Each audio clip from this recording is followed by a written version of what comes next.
What if death wasn't silence? What if it was horror? Alan Miller went in for a simple surgery and flatlined.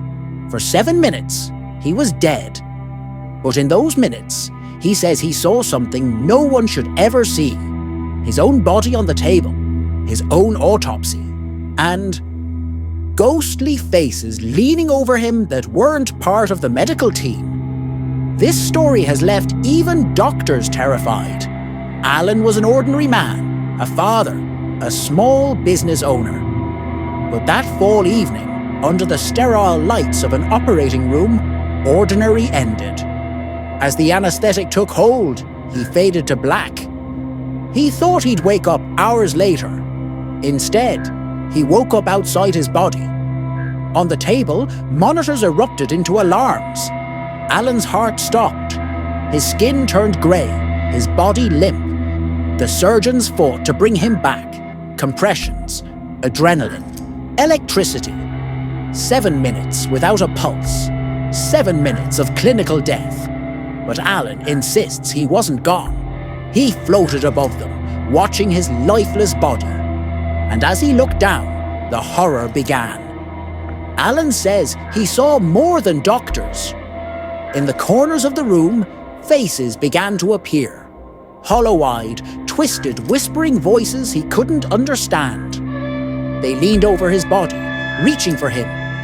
He felt a cold pull, like hands trying to drag him away. He described seeing the surgeon's tools glinting like weapons. He saw his own chest torn open by paddles, his ribs jumping with every shock. But then, his vision tunneled. He says he slipped inside his own body, into the hollow darkness of his organs.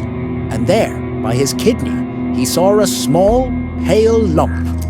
And behind it, the reflection of a smiling, ghostly face, grinning from inside his flesh. Suddenly, the ghost faces screamed and vanished. Alan was yanked back violently, slammed into his body with pain like fire. The defibrillator's final shock forced his heart to beat again. The doctors cheered.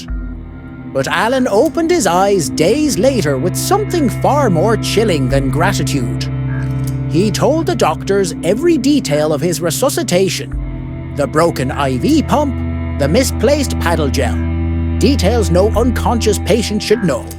But the most terrifying part, Alan whispered, "I saw the spot. On my kidney. You saw it too."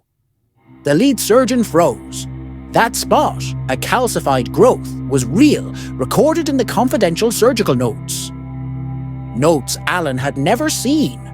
Alan came back with a story of ghostly faces clawing at him during death, and medical details science can't explain. He swears death isn't the end, it's a doorway. The only question is, who's waiting on the other side? Would you dare to find out? If you like this story, then subscribe the channel for more stories.